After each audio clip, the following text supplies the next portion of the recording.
Hey guys, you're watching I Talk to Notebooks. My name is Sarah, and today's video is going to be a little bit different in that I'm not going to be talking about my current journal. I'm actually going to be talking about something journaling adjacent that I like to do from time to time, on and off, more or less consistently. I have a couple things like this that I kind of do off to the side that are kind of journaling related, maybe of interest to people who like journaling. And so I thought I would show you guys a little bit about my tarot journaling system, how I'm doing it, how I'm using it, and stuff like that. And for this video, I wanted to actually pull out this cute little incense burner that I have. It's a little cat with a witch hat spell book, and you can put stuff in there. And I don't usually, I don't usually burn incense when I'm doing this, but I thought it would be a little on theme. And this is really good. I got this from a store at the mall, and they gave me like a free bag to come with it. And so I'll get that lit. And so a little bit about my relationship with tarot. I've been doing it since January of 2021, so a little bit about a year and a half. I started doing it right around the time I got my new job. I got myself a tarot deck as like part of a congratulations gift to myself for getting a new job. And so that was kind of a little bit of a celebration for me. I'd been wanting one for a while. So this, I keep it in this little velvet bag in my desk drawer. And oh, so I wanted to explain, well, I will in a second. And then I like to keep it like wrapped in a little silk here. All this stuff is from Amazon.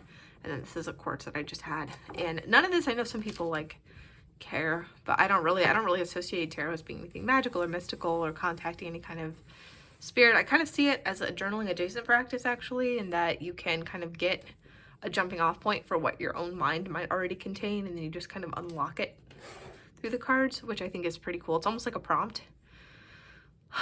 I like that. So I have the Pamela Coleman Smith deck. Some people like to call it the Rider-Waite. I assume if you draw all the pictures, you should get the credit. That's the actual hard part. I can tell anybody, I can think of a great picture and tell someone else to draw it, and I don't think I should get credit. Just saying. So typically what I do is I will start off, I like to shuffle 7 times because 7 is a perfect number. No, actually, because 7 times of shuffling is supposed to mathematically be the way to guarantee a new order. So 1. I just shuffle like I shuffle playing cards. I've liked playing cards my whole life, and that's just authentic to who I am, and I want this to be authentic to who I am, even if it's not conventional. If a card falls out, I do usually pay attention to it, but today if that happens, I won't, because I don't really want to get derailed. So what I've been doing is I've been doing this is number 6. I have been just pulling one card off the top of the deck after I shuffle each time, and just try to, because I'm trying to learn the deck, basically. I'm trying to get familiar with it. So we have the Queen of Pentacles reversed. That is the card for today. So what I will do is I will check and see if I have gotten it before. So the way I do that, this is my tarot reference manual, and it is a notebook. I got this at Five Below, and I put this label on it, and it's very mirrored. You can actually see me in the reflection, hi, and my camera. And I've divided off into different sections, and I just use it to keep notes about each individual card, different spreads, different information, stuff I come across. And right here on the inside front cover, I have a little post-it that I am highlighting off, and it shows which cards I've drawn and learned about so far. So Pentacles is here. And I haven't actually gotten the Queen yet, so this is going to be a new one. So I am trying to complete the whole deck and fill this whole thing out. So Pentacles, I think I have these in order of how they're ranked officially, like the suits, because tarot suits have a ranking. I think Pentacles at the end. Yeah. Okay, so then I've got these little spreads here, so we'll get to where the Queen is. And there's the King. And this one's blank. So I like to use the left side for the meanings of the upright card, and then I like to use the right side for the meanings of the reverse card. I like reading reversals. So I put this. I just used my Lamy Safari. I think this is called charcoal, and the ink inside is Smoke Noir from Monteverde. I just use that for all this tarot stuff. And these are little stickers. We'll get to that in a second. So I had this book called The Guided Tarot, and this actually comes pretty recommended. It's like $15 at Barnes & Noble, but I got it at Five Below for $5. They had it for a while. So I grabbed it then. So I will just go to the Queen of Pentacles section, and I like to read what it says. And I just generally copy down anything that stands out to me, usually this stuff. I'm not as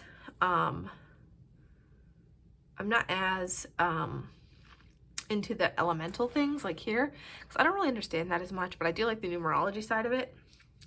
So I usually just read the whole thing and then take notes. So I'm just gonna read this for a second.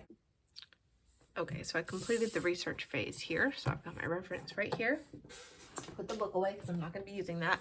I like to have a layer of separation between myself and any other resources. So it's either notes I took on something or, you know, my own interpretation, so that I'm making sure I'm not just kind of transcribing what other people might think, but I'm kind of getting a personalized look into my own mind. And so this is my daily journal. And I say daily because in theory it would be the Daily Tarot Journal. This is a Peter Popper Press journal. It's a small one. I have quite a few others downstairs to be used next. And I did this pretty consistently in September and October, and then I kind of lost track of it. But these have 160 pages, so in theory these should last me for 4 months, because I should be going through 9 pages a week. 9 pages, 1 for each day.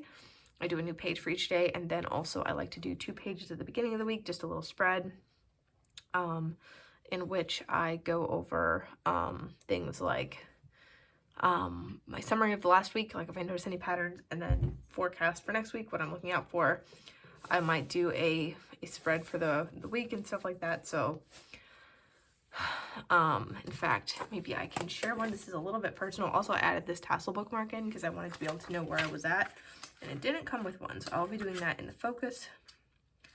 And yeah, I just do kind of like a focus at the beginning of the week, like what am I hoping for, what am I kind of have my mind on this week. So anyways, let's go through and I will show you guys how I do it.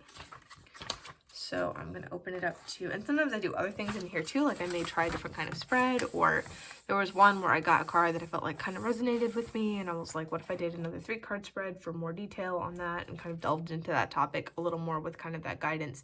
So pretty cool. So today is going to be Sunday, or it's actually, technically it's Sunday, but I'm going to treat it as if it were Saturday still, because it's after midnight, and I don't like to, okay, my cat is driving me crazy. Stop that. Ever have a cat that just like goes after your jewelry, and it's really annoying because it's like destructive, and also she might hurt herself. Bothersome. Okay, so today is Saturday the 16th, technically Sunday the 17th. I'm just gonna reach into my ink pad. Good grief, this is not well organized. This drawer isn't, and I'm going to ink up my date stamp and just open and plop that right there. Saturday, July 16th, 2022. And I like to write at the top what I am doing. I called it the Daily Pull for Focus, but I'm going to start calling it the Daily Pull for Insight instead.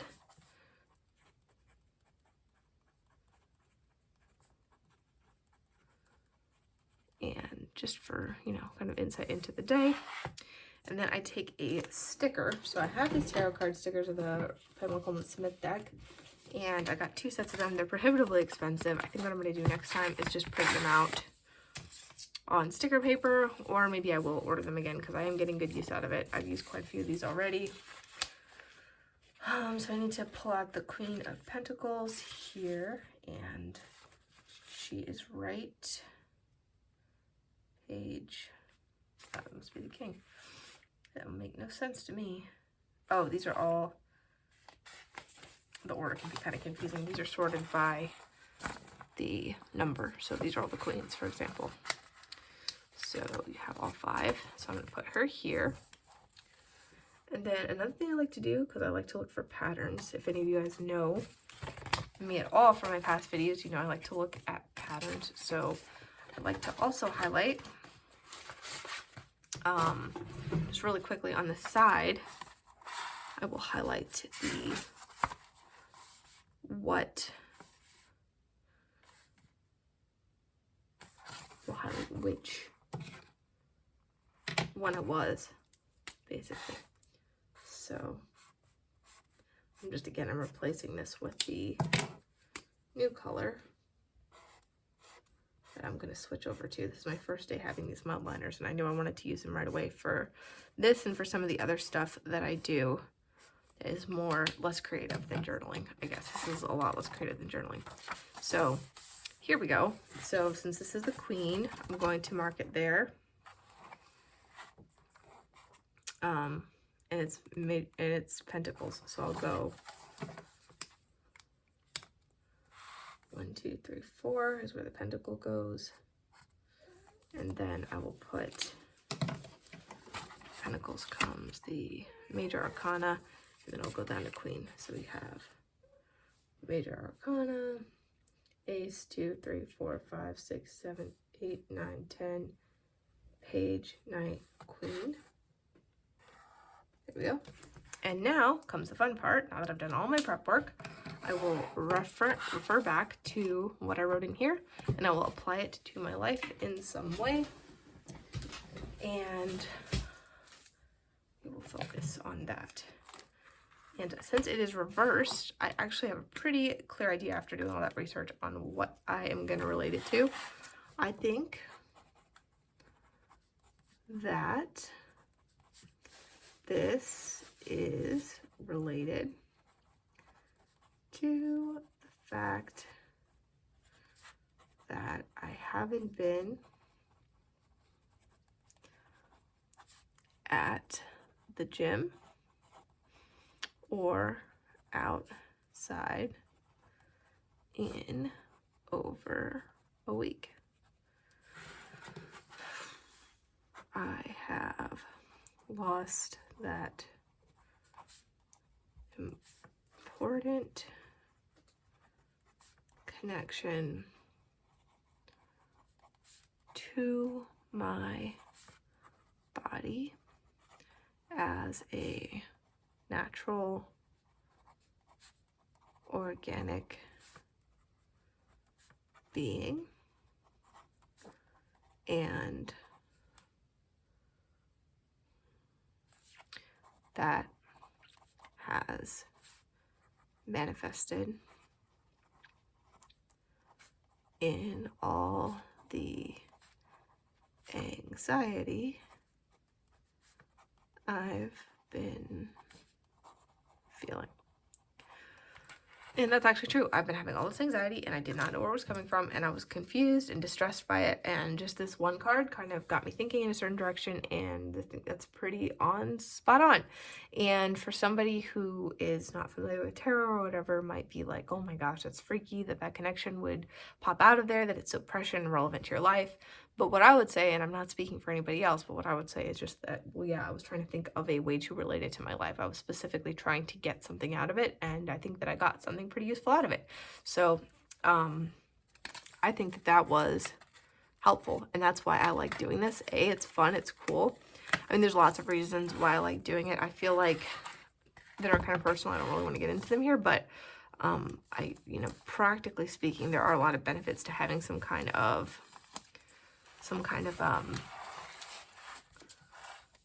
guidance. It's like a journal prompt, but it's much more open-ended than a standard journal prompt. So I get the benefits that some people might get from a journal prompt, but without feeling pigeonholed in. So I really like that, and that's it. That's all I'm gonna write for today. Tomorrow I will go in with this side of the page, and that'll do it. And if you guys have any questions, drop them in the comment. If you have any insights, drop them in the comments. Until next time, I will talk to you later. Bye.